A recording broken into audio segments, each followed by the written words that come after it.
Усім добрий вечір.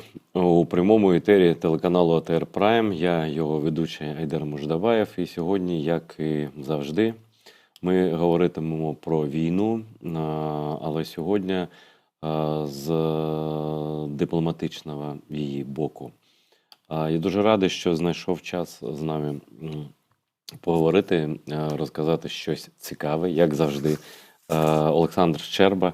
Це дипломат відомий, надзвичайний повноважений посол України в Австрії в 2014-2021 роках. Ну а нині посол з особливих доручень Міністерства закордонних справ України. Пане Олександре, вітаю тебе. Доброго вечора, вітаю. Радий бачити, багато що є обговорити, багато того, що ми не могли навіть припустити, навіть рік тому відбувається зараз, і це не все позитивно, скажімо прямо. І почати я хотів би, звісно, з ситуації у Сполучених Штатах, бо найсумніша цитата останнього часу – це коли президент Сполучених Штатів, який дуже проукраїнський, там, Байден каже, що вже не з Україною не настільки, скільки треба, а стільки, скільки зможемо. Хтось, я не пам'ятаю вже, здається, речник Білого дому або хтось з офіційних осіб каже, що наступний Рамштайн буде, ну, скажімо так, Рамштайн без голови. Можна так назвати, да? Бо Сполучені Штати – це голова цієї коаліції.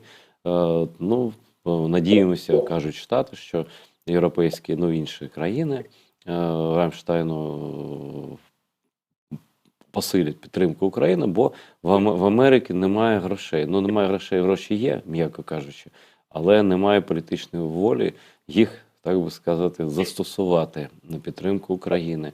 І я перепрошую за таке довге формулювання, просто зараз я головну думку скажу і буду слухати вас, пане Олександре.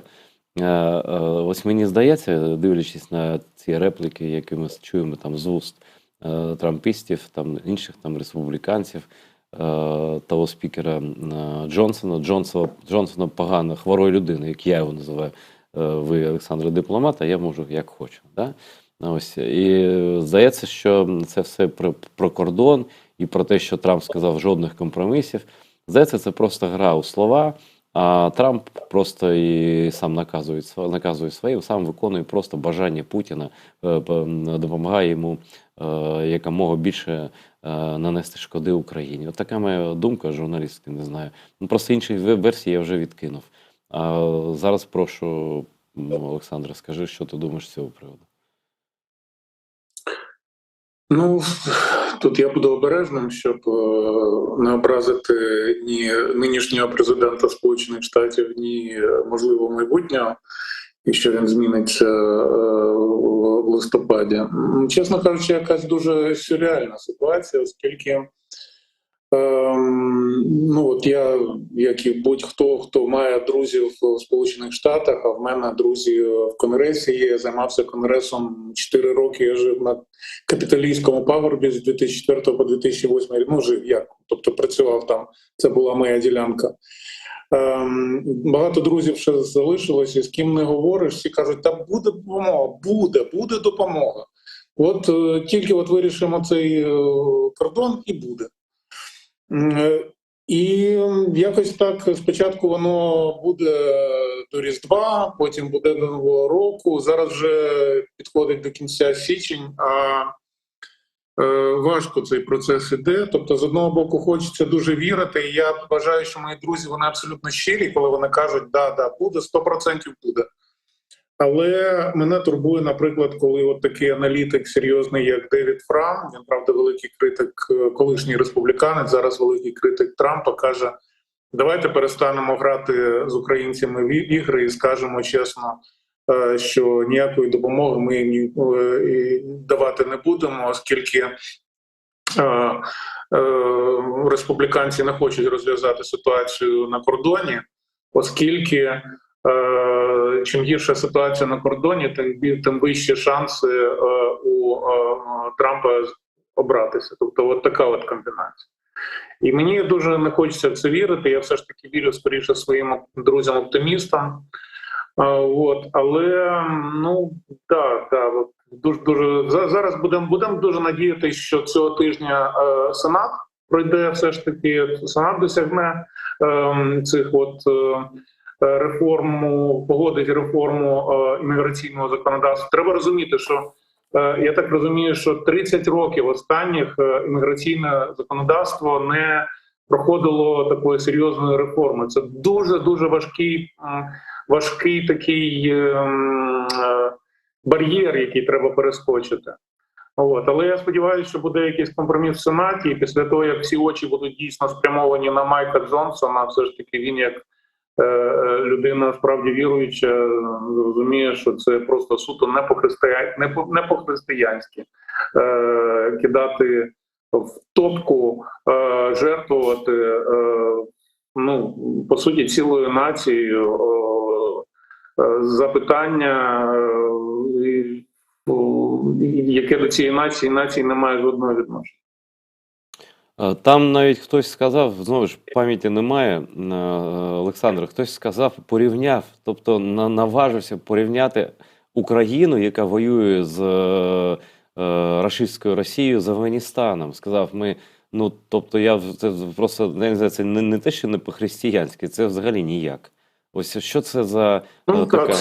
Це було, коли це Майк Джонсон пару днів тому сказав, що ми не дозволимо перетворитись Україні на новий Афганістан, нам треба бачити шлях до перемоги. І з одного боку, нас абсолютно це покоробило, і мене, і я твітнув досить різко, і там половина Вашингтона ретвітнула мій твіт, що, якщо називати Україну новим Афганістаном, давайте тоді революційну Америку 1776 року називати старим Афганістаном, оскільки і ми зараз воюємо під тим самим гаслом, під яким Америка тоді воювала, і воюємо за те саме. А гасло «воля або смерть», «live free or die».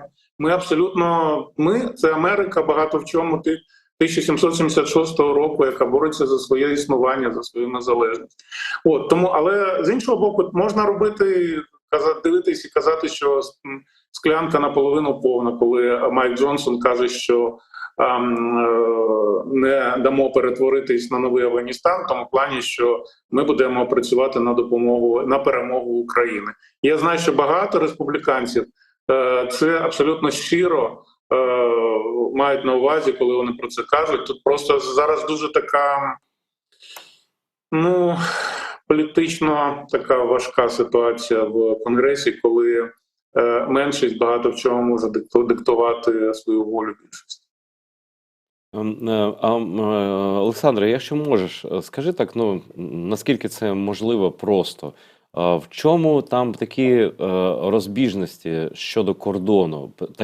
Такі, що по них не можна йти на компроміси, і Трамп не ходить, каже, не йдіть ні кроку назад, як Сталін там колись. Да? Що там таке доленосне? Реально, якщо пам'ятаєш, я для себе це порівнюю з катастрофічним для Європи 2015 роком, коли Ангела Меркель відкрила кордони, каже, давайте всі йдіть до нас, ми всіх приймемо, всіх розмістимо, всіх обогріємо. І в результаті це було жахливо. Це було жахливо, ці натовпи людей, які йшли по автобанах, заходили в села. Це було просто принизливо і для цих людей, які йшли. І це було абсолютно жахливо для австрійців, через територію яких вони йшли. Це було жахливо для німців, які були в розпачі, що ж ми будемо робити з цими. І потім, врешті-решт, це призвело до серйозних проблем міграційних, і зсувів в складі населення і так далі. Так далі. Зараз те саме багато в чому відбувається на кордоні. Люди в шоці, як ці натовпи людей з півдня, це не тільки мексиканці, там і росіяни є, наприклад. Там багато людей з Латинської Америки перетинають кордон, просто заходять і йдуть. Щоб вони не осідали там, наприклад, в Аризоні, керівництво Аризони сідає, садовить цих людей в автобуси і відправляє в такі ліберальні міста, як Нью-Йорк. Там їх почали розселяти готелі закінчились. Незрозуміло, куди дівати цих людей. Тобто ліберали хочуть всім ліберальна, це ліберальні ліві демократи хочуть відкрити двері для всіх подобрати, обогріть, як казали у відомому фільмі. Але багато в чому це відбувається коштом республіканських штатів на півдні, там Аризона, Нью-Мексико, вона таке і за тих, і демократи, і республіканці, і Аризона теж вже, до речі. Але багато в чому там на кордоні живуть виборці Трампа, і вони, звичайно, не хочуть бути крайніми в цій ситуації. Тому ситуація дійсно криза, це дійсно назріла. І дійсно треба щось робити для того, щоб висилати цих людей, для того, щоб перекрити щільно кордон. Дуже великі дискусії точаться навколо того, чи давати дітям, наприклад, цих людей, які нелегально прийшли в Америку, чи давати їм громадянство, якщо вони прожили більшість життя в Сполучених Штатах. Республіканці кажуть ні, демократи кажуть да. Всі ці питання вони зараз мають бути переосмислені в рамках нового законодавства, нового компромісу. Будемо сподіватися, що він буде цей компроміс. По-перше, будемо сподіватися, що Байден піде на поступки, якщо він має таке частину лівого електорату. Тут іще всі, я так зрозумію, бояться втратити свій електорат. Тобто... Абсолютно. Тут дуже така гра, дуже тонка. Це виборчий рік. Тут з одного боку і Україну треба не підвести, оскільки Америка вписалась за Україну. Це питання багато в чому престижу Байдена. З іншого боку, він має свої певні обіцянки перед своїм електоратом. А з іншого боку, республіканці мають своє. Тут така дуже делікатна ситуація. Слухай, я абсолютно на цій темі не розуміюся, тому і питаю.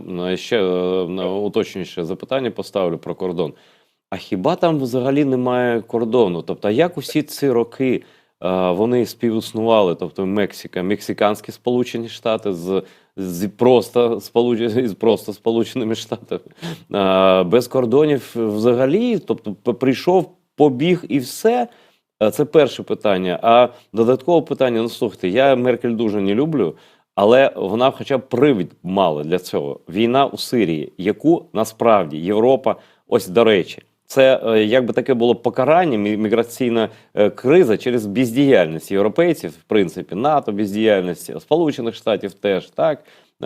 Поступи к Путіну, Асаду, якого треба було прихлопнути і питання закрити. І той же самий Ердоган теж нерішуче діяв і непослідовно. І хоча більшість біженців, до речі, в Туреччині. Це теж проблема для Туреччини, економічна, дуже велика проблема. Вони араби, ті тюрки. Все тут докупи, як то кажуть. Да? А що там такого? Невже просто... Тобто, колись я думав, що найскладніше потрапити, після Сполученого Королівства, там дуже таке прискіплива перевірка була, там багато питань, я навіть не хотів подаватися, бо там 25 листів там було, раніше було там, тут, як потрапити до Сполучених Штатів? Там теж перевіряють, там дивляться.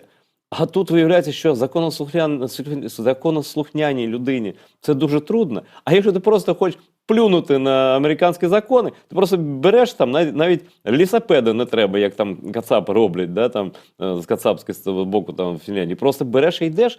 Я перепрошую за довге запитання. Я думаю, що просто багато людей теж хотіли би так запитати, бо абсолютно незрозуміла ситуація.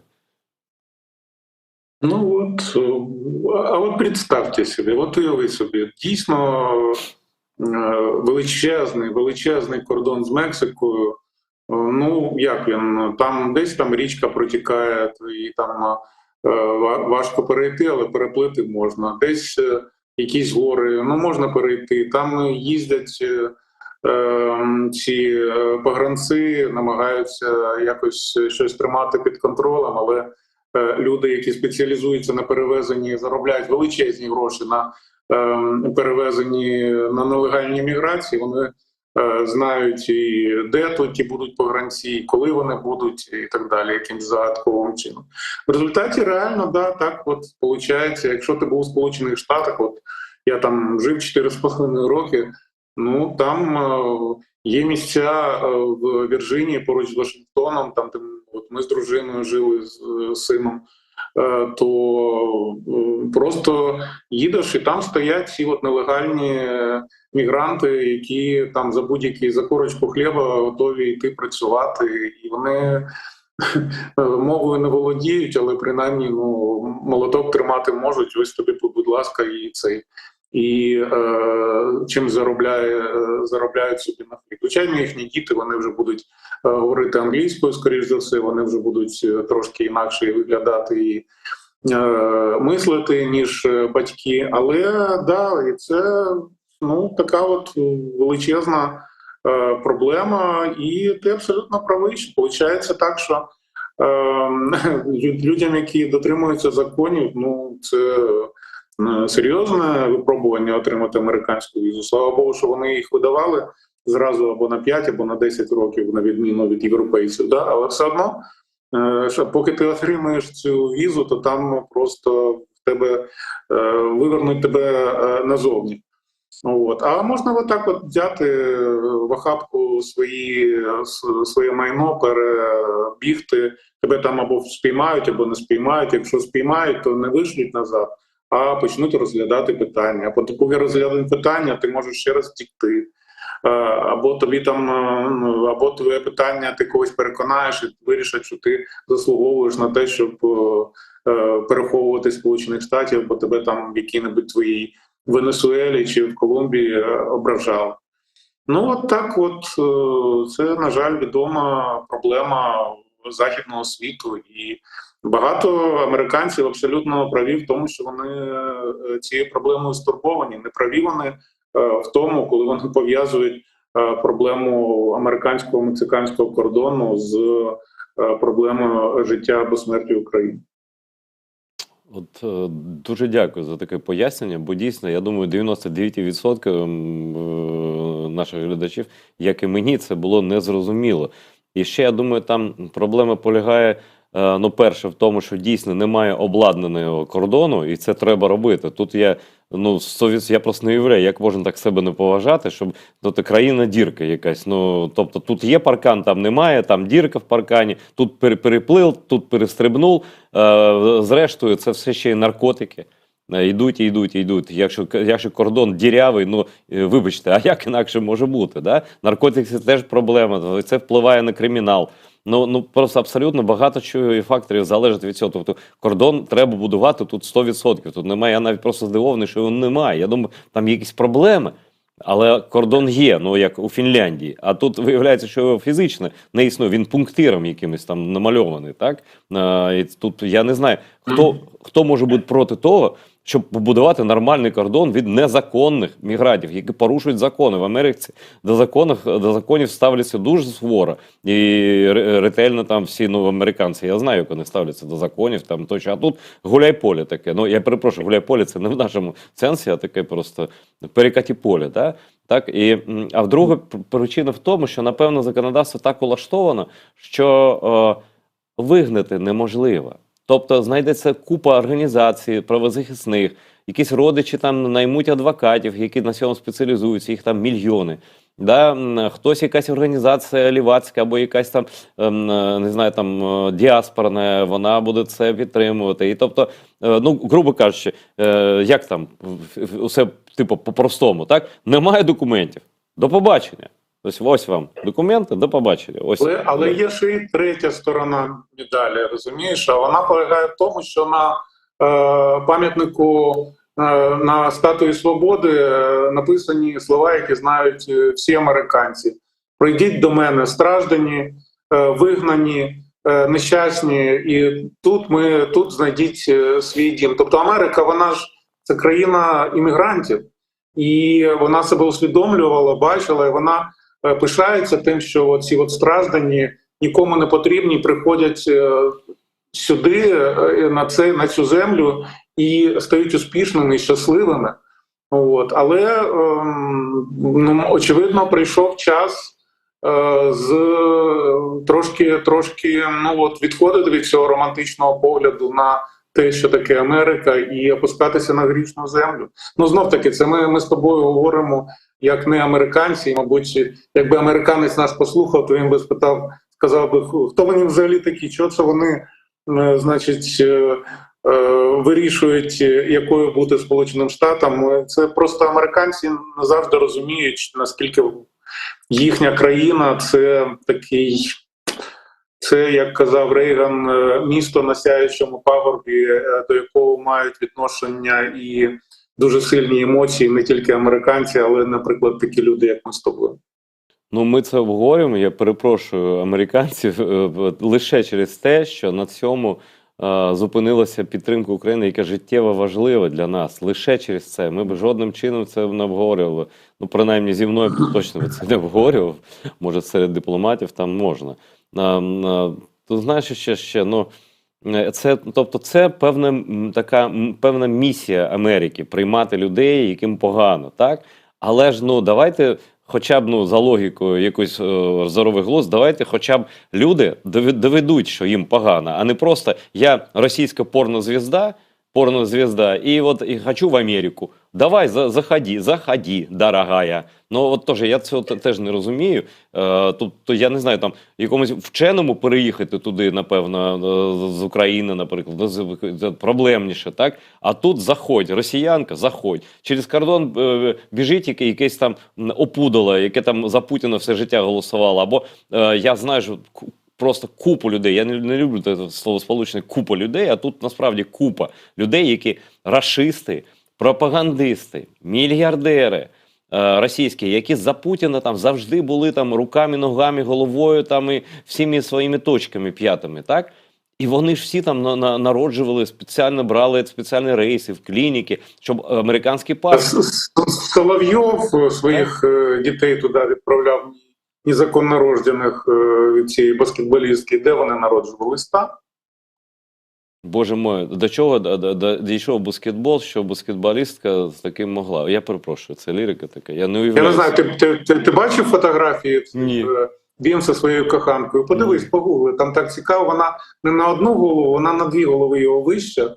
Він такий шкет поруч з нею стоїть.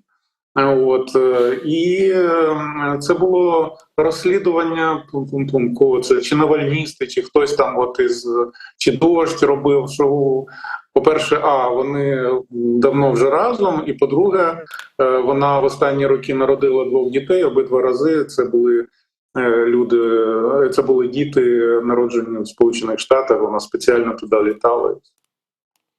Це як же треба не поважати себе і любити гроші. Так, це такий єдиний коментар, який можна тут дати, бо він дійсно мультимільйонер, і він заробив багато, він в Італії віллу має, може і зараз вже немає, але жив він дуже широко. Да? Він абсолютно почувався там просто, зараз він трохи зліший став, тому що щось все ж таки втратив, так? А раніше він просто там поруч ніхто не сяде, він йшов, ніс себе просто, да? До речі, колись колись розповідав там на своєму YouTube-каналі, колись Соловйов називав Путіна на цю літеру «йо». Колись, що він збожеволів, ділився з моїм спільним з ним знайомим, який теж, до речі, зараз у пропаганді, і теж його дружина, яку я особисто знав, вони одружилися фактично на моїх очах, вона теж уже після Кримнашу, вона їздила туди народжувати в Нью-Йорк, здається, там, або в Нью-Йорк, так? Це одне коло таке, і навіть люди в такому колі казали там років 7 тому, ні, більше, 10-12 тому, що Путін просто збожеволів на темі свого месіанства, на темі там попів цих, релігії, це перемішане з КДБ тощо, але це інша тема. Я хочу про Америку ще, може останнє запитання про Америку. Ось чи правда, на твою думку, що кажуть, що проблема навіть не в тому, що американці, ну в тому, звісно, не дають зараз ці 61 мільярд доларів, а в тому, що якби вони дали цю суму, підтримка зросла б втричі там з боку інших країн, союзників. Тобто Америка – це ще й приклад, і в тому ще й проблема. І отут ми вже переходимо на Європу. І як, на твою думку, як поводяться зараз, яку позицію обрали різні європейські країни на українському напрямку?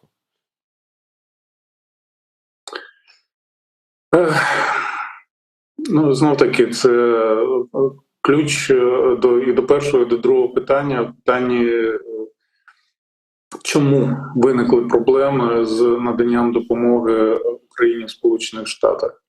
Я влітку розмовляв я їздив на одну конференцію, таку консервативних мислителів у Франції, куди запросили цілу групу трампістів. От. І тоді на той момент ще все було дуже добре, як виглядало так позитивно, допомога йшла, все. І один із учасників цієї групи, він сказав, там може все дуже сильно змінитися, тому що Україна стала прапором тільки вона стала прапором для ліберальних демократів. А якщо щось стає прапором для ліберальних демократів, то автоматично це стає подразником для консервативних таких жорстких республіканців. От це перше, про що він мені сказав. Друге, він сказав, значить, в будь-якому разі я його спитав: ну, ти отак підтримуєш Україну, а чи будеш ти голосувати за Трампа, оскільки не зрозуміло, чи він нас підтримує, чи ні. Він каже: я обов'язково буду голосувати за Трампа. І ви теж, мовляв, не переживайте. Є одна річ, яку Трамп ненавидить більше всього на світі – це поразка. Тобто він не захоче бути батьком поразки в Україні.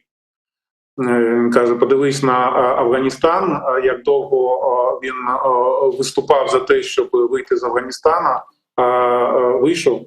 Не вийшов. Хто вийшов? Байден вийшов. От, тому він каже, він був такий переконаний. Я, чесно кажучи, досі не знаю, наскільки можна з ним погоджуватись чи ні.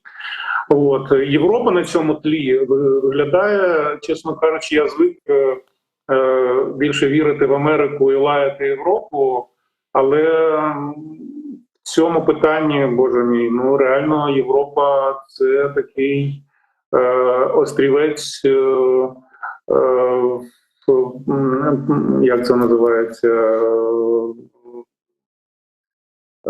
ну от здорового глузду, скажімо так, в океані якогось безумства, на який перетворила світова політика. Тобто реально вони зберігають порядність, вони зберігають обличчя, вони нас підтримують. І навіть якщо вони нас підтримують в першу чергу на словах, в другу чергу на справах, це все одно велика річ, тому що від американців часто і слів зараз не дочекаєшся. Да? Тільки послухати, що Такер Карлсон говорить на Твіттері.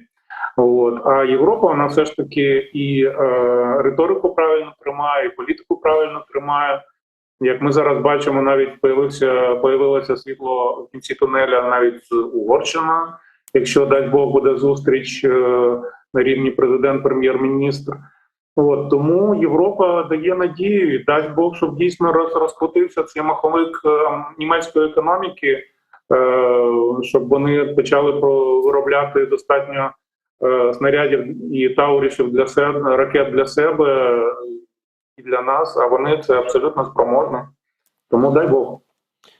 Зараз трохи повернуся, забув я одне запитання поставити про Америку, яке просто логічно витикало з того, що ти сказав про цю ситуацію між лівими і правими. Ось Обама був президентом, Джо Байден був віце-президентом, прийшов популіст Трамп. Зараз Байден президент, і знову Трамп може, значить, стати президентом. Так? Причому йде він на вибори з такою риторикою, яку, ну, може бути, таке було. Але я прочитав усі абсолютно інаугураційні промови президентів Сполучених Штатів, починаючи з першого.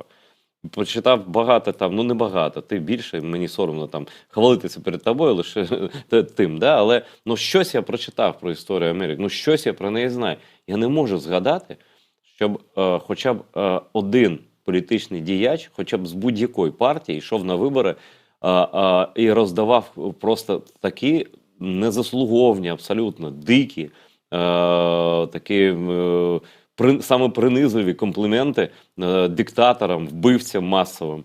Путін мій друг, Сі друг, Орбан абсолютно ну друг. Да? Ну, він там не така розміру такого фігура, але все одне. Та? Тобто він перебрав Ким. Тобто, взагалі, людина, яка просто в концтаборах тримає всю націю свою на очах усього світу. І Америка все життя вона вимушена була навіть рис туди посилати, просто щоб там з гуманітарних там міркувань. Так? І тут кандидат, який лідірує, він говорить таке, і коли і там, ну і по внутрішнім справах, да, і там, і нам потрібна сильна рука, тобто абсолютно дучий якийсь. Ну і не буду там порівнювати з іншими персонажами, ну якийсь дучий просто, так? Тобто взять і порішать, да? Значить, всі меседжі там 3, 4, 5 слів. Там я Путін, я знаю добре Путіна, це добре, непогано. Я знаю Зеленського, це добре, непогано. Ну такий от стиль. Але найбільше мене просто дивують ці компліменти. Абсолютно ніхто не вимагає їх робити. Ці компліменти абсолютно негідним їх людям. Так, да. От коротше. І навіщо він це робить? Це перше. Абсолютно безпрецедентно. Може і було, я не знаю просто такого. І по-друге, деякі кажуть, знаєте, це все риторика.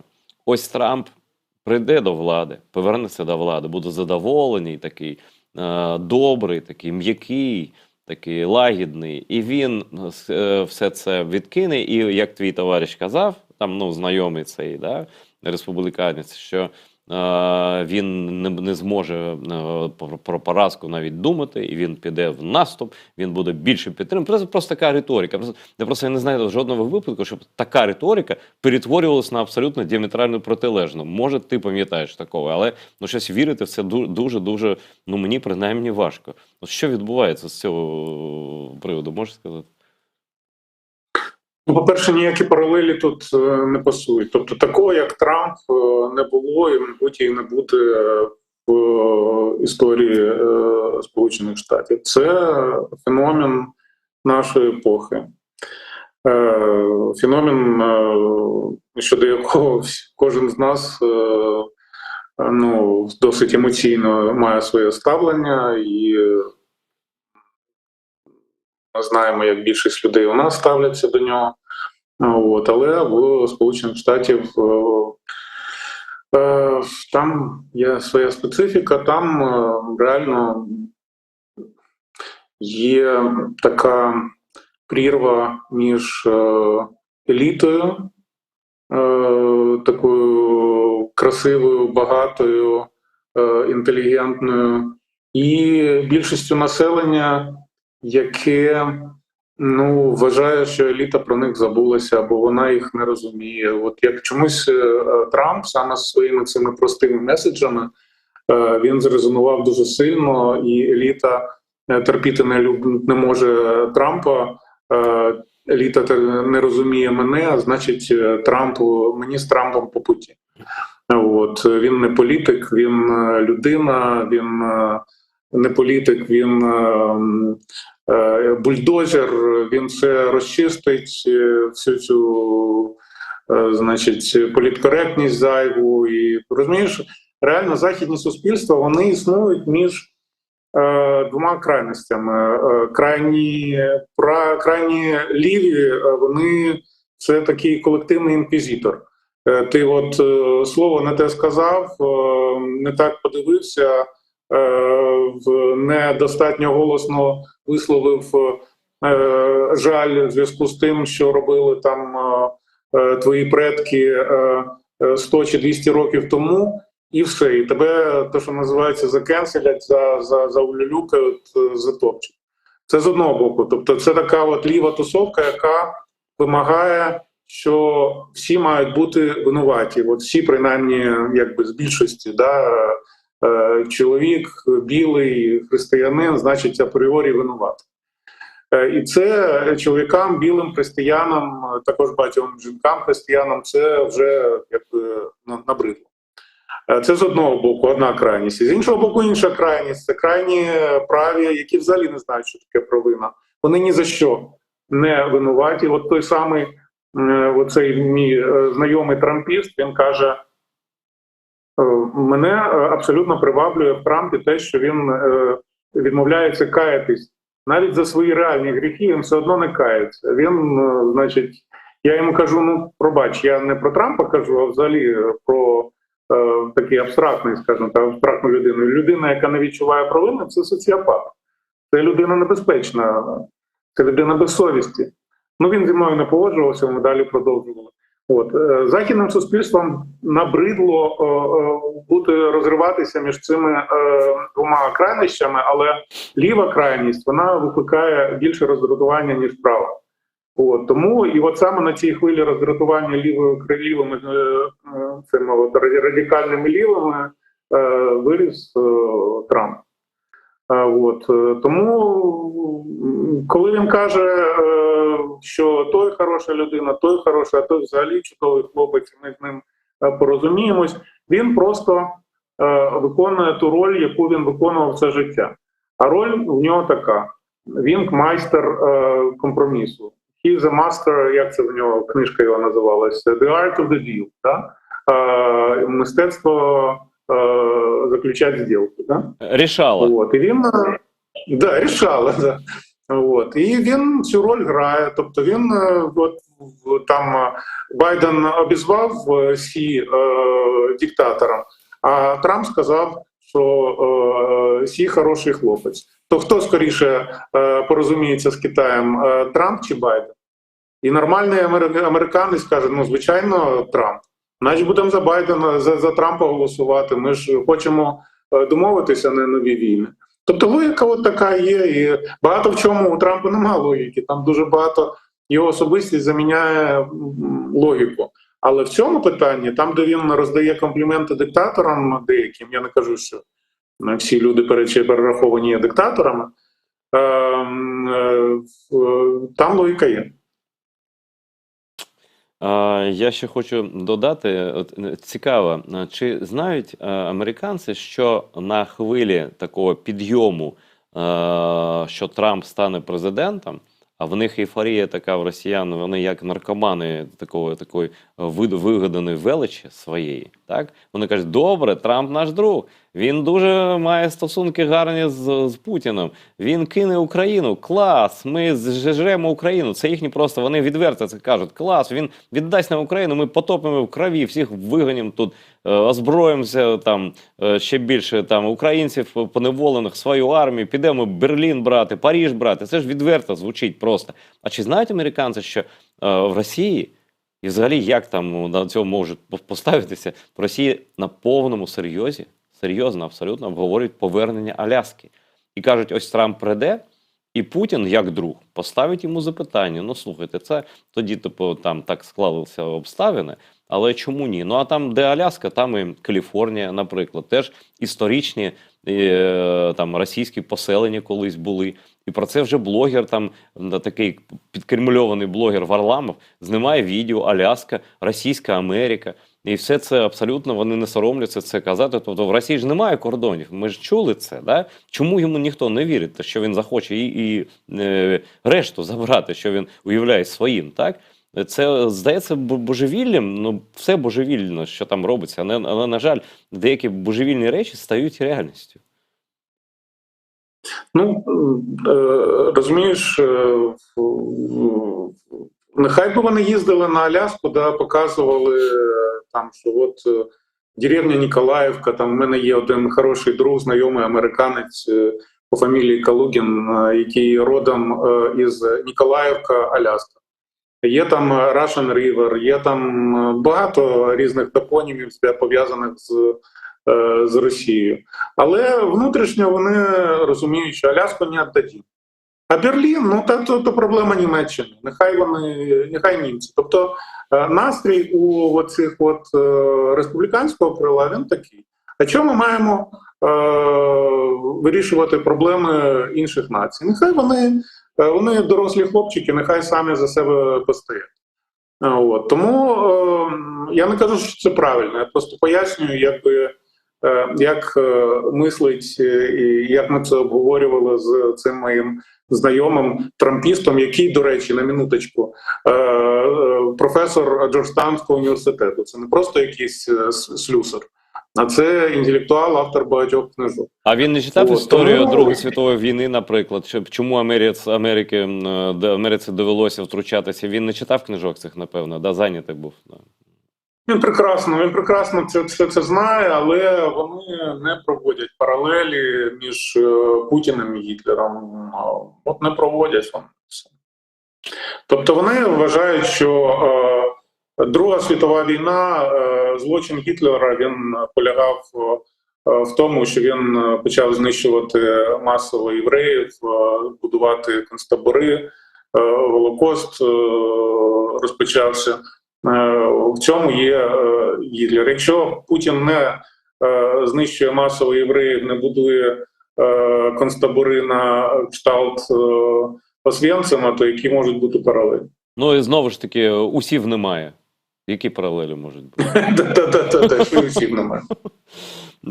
А до речі, ти знаєш, чому в нього саме такі вуса були? Я недавно дізнався. Ні, чому такі от і в нього, і в цього, як всяких наших там Ворошилових, у них вже всіх були такі от маленькі, а не такі от великі вуса. Виявляється, це люди, які пройшли Першу світову війну, і які готували до застосування газових цих противогазів. Великі вуса заважають противогази, а маленькі не заважають. От звідси от такі от гітлерівські вуса. Тобто це слід Першої світової війни, так? Я просто згадав фотографію свого прадідуся, і він теж з такими вусами, хоча він за віком він не міг брати участь у Першій світовій, але це просто стало мода пішла звідти. Мода пішла, так. Цікаво, не знав. Дякую. До Європи ми перейшли. Ось це, ти не сказав такого слова, що Європа прокинулася, але за настроєм, в принципі, я так зрозумів. Які ознаки того, що Європа прокинулася, прокидається? На якому етапі прокидання, я не знаю, чи є таке українське слово, знаходяться різні країни, тобто північ Європи, Британія. Британія, здається, там усе нормально, навіть якщо зміниться влада, а Торі, скоріш за все, програють. Скоріш за все, ти скажи сам, там не зміниться політика щодо України. Не має змінитися, принаймні, судячи з парламенту, там, з преси, так. Франція, незрозуміло, там, що буде, які вибори. В Німеччині, до речі, є позитивні зміни.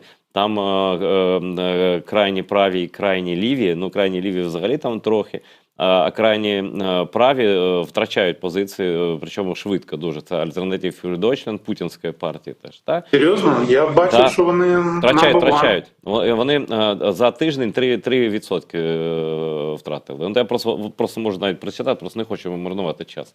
Так? І так далі.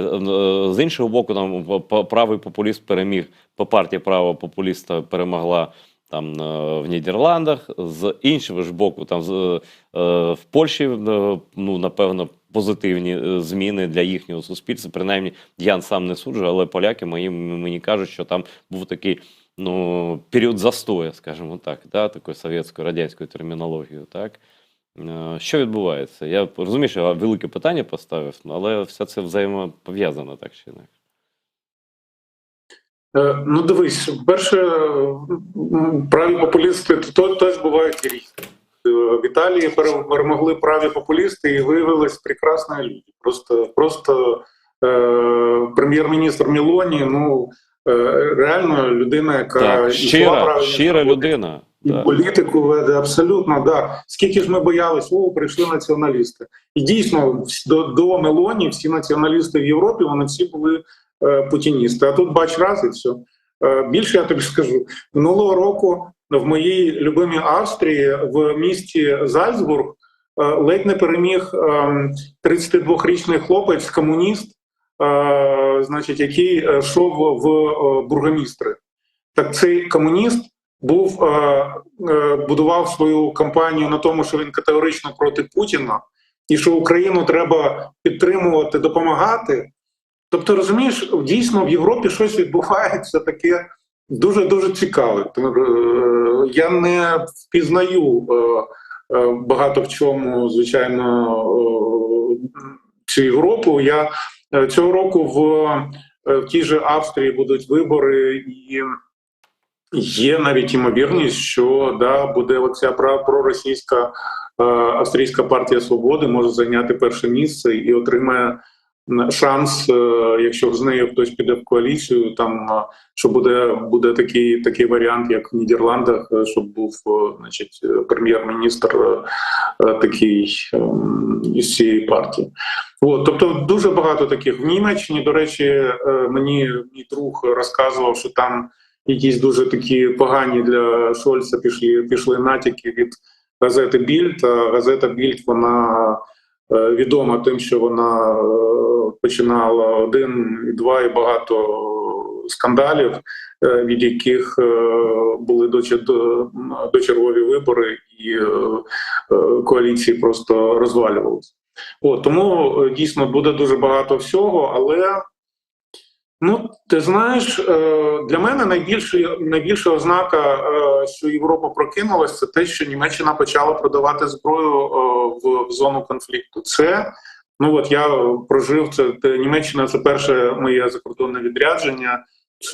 А для дипломата країна, де було перше закордонне відрядження, це особлива любов така.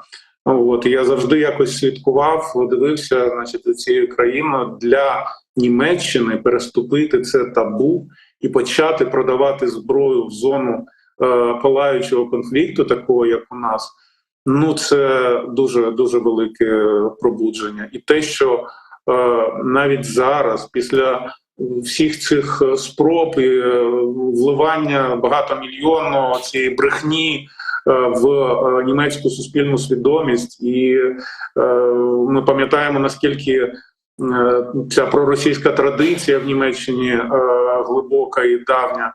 Більшість населення все одно виступає не просто за те, щоб підтримувати Україну, а надавати більше допомоги. Це теж для мене ознака того, що принаймні Німеччина прокинулася. Тому пройшов такий не прокинулася, вздрогнула Європа, це що називається. Я думаю, що Європа йде до того, якщо, наприклад, Трамп переможе і скаже: не цікава мені Європа, нехай Європа буде сама по собі, а я сам по собі, значить, вільний світ буде очолювати німецький канцлер. А чому не британський прем'єр або королева? Британський прем'єр, він не є в Європейському Союзі, розумієш.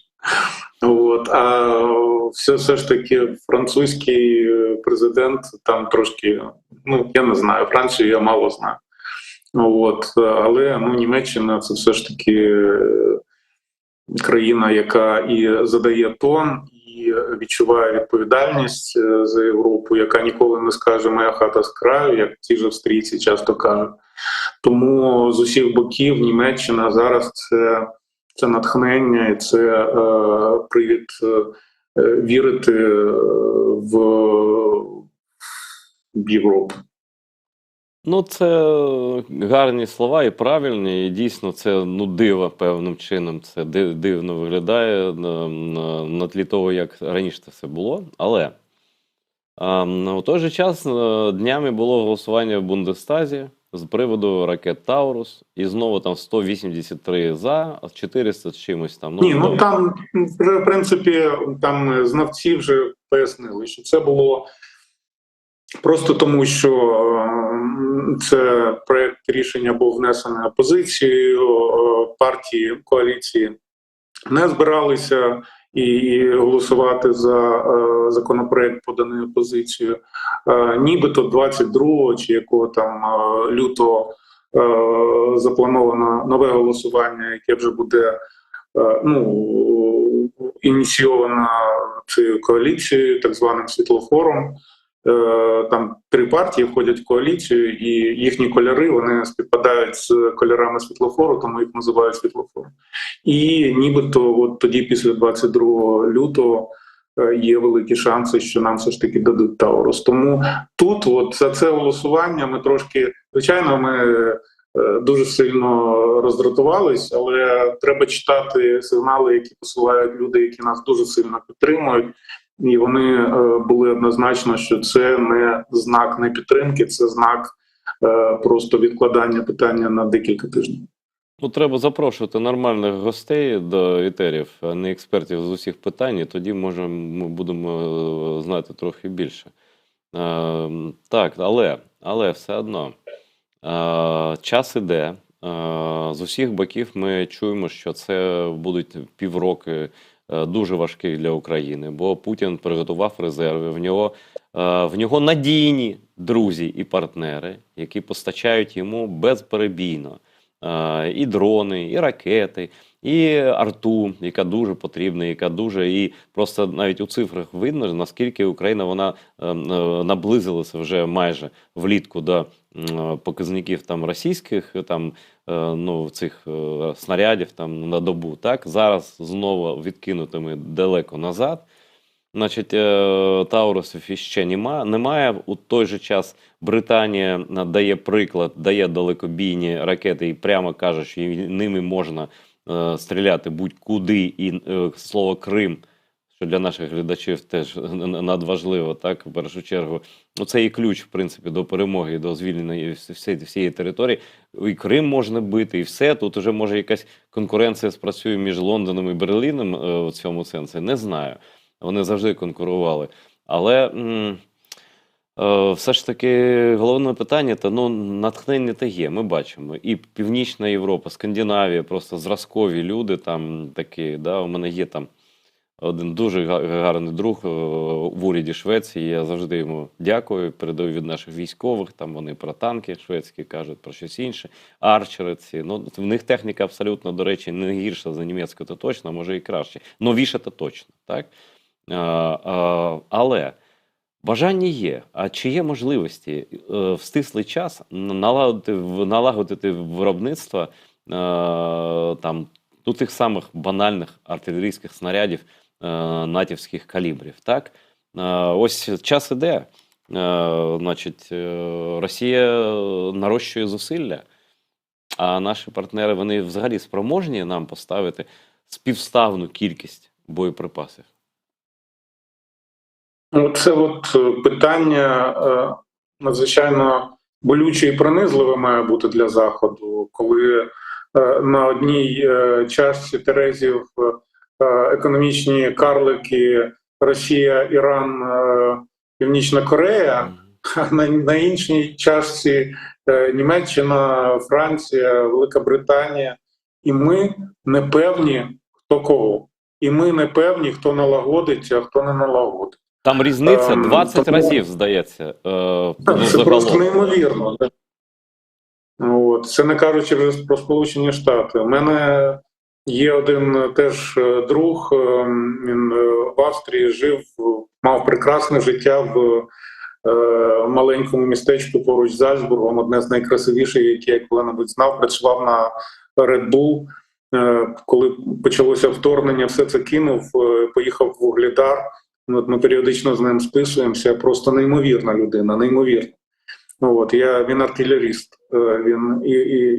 Я його запитую, а як щодо зброї? Він каже, знаєш, зараз ми в місяць маємо стільки, скільки раніше мали в день. Такими темпами, каже, ми скоро будемо тут палками воювати. Я його заспокоюю, я йому пообіцяв, що буде, наприклад, рішення в Вашингтоні, і саме тому, оскільки в мене, крім всього іншого, ще й погане сумління перед цією людиною, совість мучить. Я дзвоню ледь не щодня своїм друзям в Вашингтон і запитую, коли, як і що. Тому, це питання того, що сильніше, вість зла чи вість добра. Давай будемо все ж таки оптимістами і вірити в вість добра. Ми віримо, звісно, але питання залишається. Ось давай уявимо собі, і наші глядачі теж, що немає просто Сполучених Штатів. Не будемо, бо просто немає Сполучених Штатів. А є Європа, є Україна, яка захищає Європу і демократичний світ, і устрій європейський. І є варвари, яких усі знають, да? Вони прагнуть смерті, крові і нічого більше. І відкрито погрожують країнам Балтії, Польщі, Німеччині. Просто там не треба нічого видумувати. Просто і вже політики кажуть, і військові, міністри оборони там кажуть відверто, що вони готуються до війни з Росією. Але це відбудеться лише тоді, якщо Україна програє. Як взагалі, добре, я не буду моральних питань тут ставити, просто про розум, так?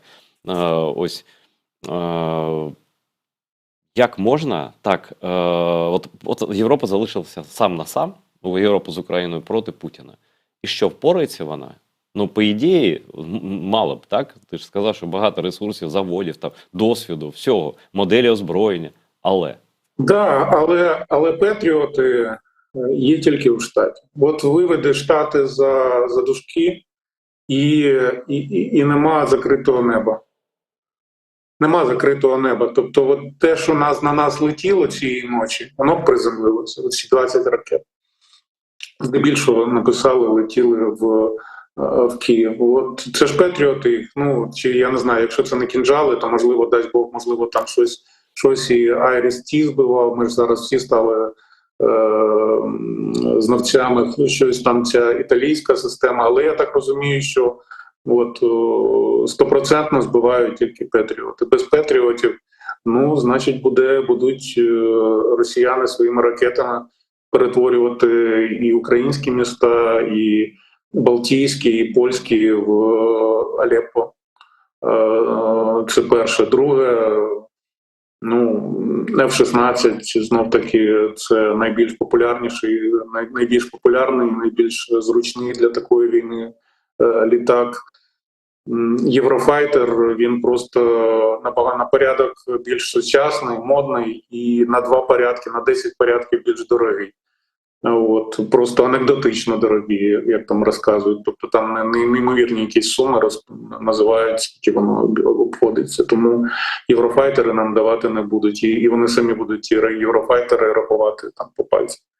Тому без Америки, звичайно, встоїть Європа. І я думаю, що і Україна встоїть просто набагато більшими жертвами.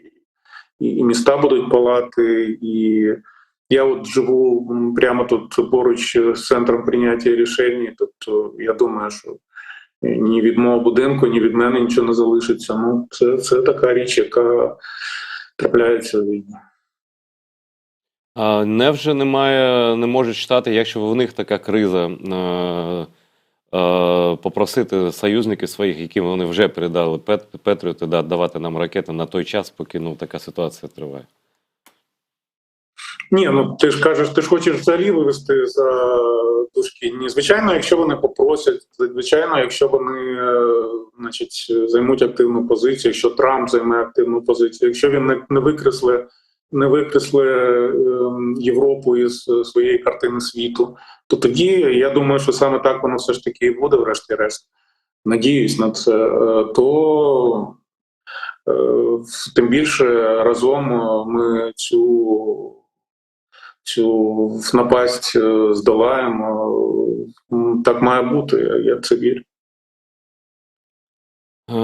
Чи не здається тобі, що ми в найскладніший момент зараз заходимо? У нас менше хвилини.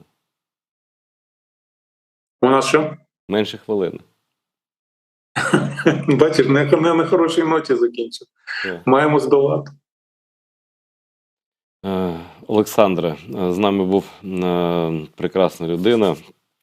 Олександр Щерба. Я дуже вдячний пану Олександру, що знайшов час. Я думаю, усім було дуже цікаво послухати, що пан Олександр казав. Він дійсно знає більше, ніж каже, він на дипломатичній роботі, але я думаю, що це було досить відверте інтерв'ю. І дякую Олександрові, дякую усім глядачам, які нас дивляться. Це дуже важливо підтримка телеканалу АТR, і в тому числі тим, що ви залишаєтеся з нами. І одночасно, я певен, усі ви допомагаєте Збройним силам України, і в тому числі 48-му окремому штурмовому батальйону імені Нована Челебіджхана, так званому Кримському окремому батальйону. Допомагайте і далі. На все добре.